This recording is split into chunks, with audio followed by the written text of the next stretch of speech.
Ferodius POV. 10 years earlier. The night had dragged on, yet there was so much activity as the militia was set to work clearing the smouldering bodies of the bandits, while stripping them of any metals. Anything along the lines of weapons and armour to sell for scrap to various smithies in the city. Brazel even got the chance to search the star-folding mage for any goods of interest, after Regan ensured that there was nothing cursed or useful to him on the corpse. There were a few baubles and things of worth, not to mention the staff that Brazel was now intending on pawning off for some extra coin. Ferodius made arrangements for 2/3 of any earnings from the scrap to be given to the guardwoman who prevented the bandits from breaching the walls at the cost of her arm, since it was ultimately thanks to her that they didn't have a full-fledged fight on their hands today. Thankfully, Regan had enough mana left within him to jumpstart the healing process for both the injured guards with a mix of life magic and the potions the two had already consumed. With the morning sun greeting the new day, the villagers, with help from Ferodius's party and some people from the neighbouring village, had finished preparing a mass grave for the bandits a couple of miles out. Thankfully, the neighbouring village had an old cleric who ran a small chapel that saw attendants from both villages on occasion. Thus they were able to ensure the mass grave was properly blessed and guarded against malignant spirits from creating undead after such a mass death. With that grim work done, it seemed to be business as usual for both villages. For the most part, at least, as people set to work loading carts and wagons with goods that were bound for the city. Ferodius found himself resting in a tree within the village, catching up on the sleepy mist while enjoying the warmth of the morning sun through the cracks of the leaves. He slept lightly, yet peacefully, wearing his travel cloak over his face, while his ears occasionally twitched as the villagers milled about. That was until a familiar set of footsteps approached. Ferodius could feel his heart flutter with anticipation, wondering how he had already memorized her walking pattern, as his eyes opened and peeked out from under the cloak, and down at Lady Historieta, who smiled up at him. "You look comfortable, Mr. Adventurer. Sorry to bother you, but do you mind lending me an ear?" she asked pleasantly. "Oh, sure." His ear flicked as he replied, taking a moment to wake up before smoothly dropping from the branch he was on, and skipping towards her as he looked her over, checking for himself that the discoloration of her skin had now faded, the remnants of the wound she suffered a couple of days ago appearing to have never existed in the first place. "By the way, my name is Rhodey," he mentioned, having now realized that while his party may have actually introduced themselves to the ladies, he had utterly failed to do so. Though after he introduced himself, Lady Historieta made a face that looked vaguely amused and almost mischievous in nature. He could swear she almost looked feline for a moment. Though as quickly as it appeared, the look vanished as she appeared to be more composed. "So you say," she said simply, continuing to speak before Ferodius could ask what she meant by that. "I'm afraid I have to explain a few things to you. I have lied to you out of omission, but a lie nonetheless," she explained, as she gazed into Ferodius's eyes. He was still mildly perplexed by her first comment, though he nodded intently at her words, having had his own suspicions about a few things now that he's had time to consider them. He leaned back against the tree while watching her. "I see. Well, you have my ear, Lady Historieta," he expressed, as respectfully as he could manage. She bobbed her head once, seeming grateful that he was still willing to listen, after she made her declaration. "Lady Nerva told you that we were kidnapped for a ransom, and while that may have been the case for them, their true target was me," she explained, gesturing to herself as she spoke. "I don't say this out of a place of arrogance or self-importance, but out of an understanding of who my family is," she mentioned, taking a moment to collect everything she wanted to say. Ferodius nodded once more, though he couldn't help but consider what he knew of the Blackstone family.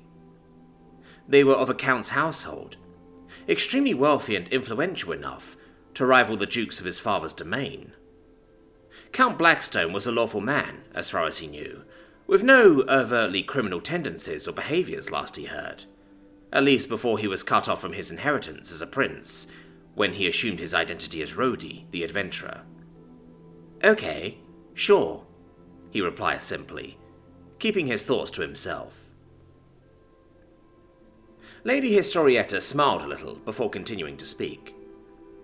"My father has a very black and white view of the world, with little room for grey in his life," she started to say before stepping closer, leaning on the tree with Herodias before slowly moving to sit among the roots. "You are either useful to him or not, and this extends to even his own children," she said, as she looked up to Herodias before looking out to the village and the people going about their life. "I had to prove that I was exceptional and worth funding from an early age, that I was more than a token to be married off. To him, my brothers and sisters are pieces to be used, the difference being whether or not you are a mere pawn or something better. Even my mother and his 2 other wives were bargaining chips, so he would form alliances with certain other families." Herodias listened intently. He was surprised, if only a little bit, as she talked about her home life. It was ultimately by merit for most households, who would carry the family name, if not preference or the lack of multiple heirs, as those who would become the heirs of the household would keep the family name even if they married, which was also often the case for noble sons and daughters who married down. The idea of children being bargaining pieces was also not unheard of, yet Herodias had never directly heard of a household that operated to such an extreme. "So, how did you do it?" he asked, as his towel flicked, looking down at where she sat, his eyes lingering on her face while she spoke, though when they began to wander down, he pointedly averted his gaze to look at the villagers, who passed them by without a care.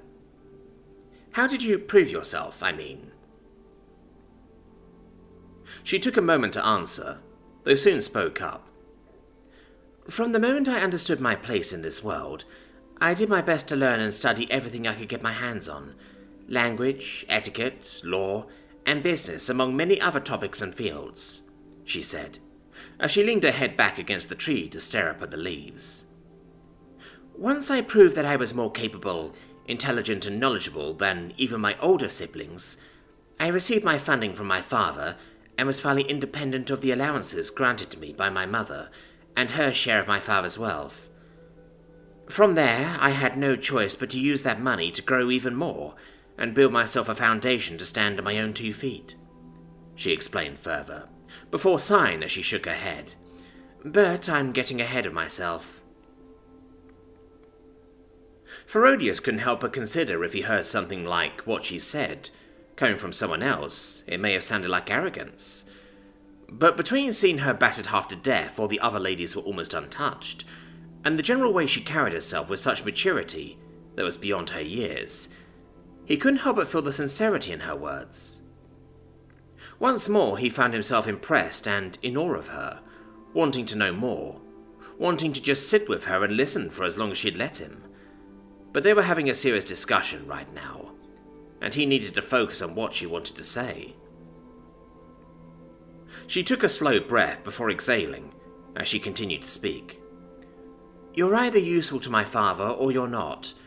This practice of his has earned him many devoted followers and partners, those who manage to garner his respect or at least his attention. But for every one person that my father has acknowledged and supported, at least 10 have been snubbed, cast aside, and discarded, once they prove to be less than useful for any number of reasons," she said, before looking over at Herodias as he stared at the crowd. Though during her moment of silence, he turned to see that she was looking at him, and curiously met her gaze. "I have no idea who is behind this particular abduction and attack, but with how many people they were able to field for this, and the fact that they have magic users, I do not doubt that they have plenty of their own influence to throw around, and they will likely make another attempt, if not in the next 3 days, then sometime after that," she said with a sigh, as she scratched the back of her head while looking out at the village around them. The only thing I can think of is that my father recently acquired an iron mine and had kicked out some merchants and other groups who were scalping iron from local miners. I have no doubt that pissed off more than a few people. She considered while shaking her head.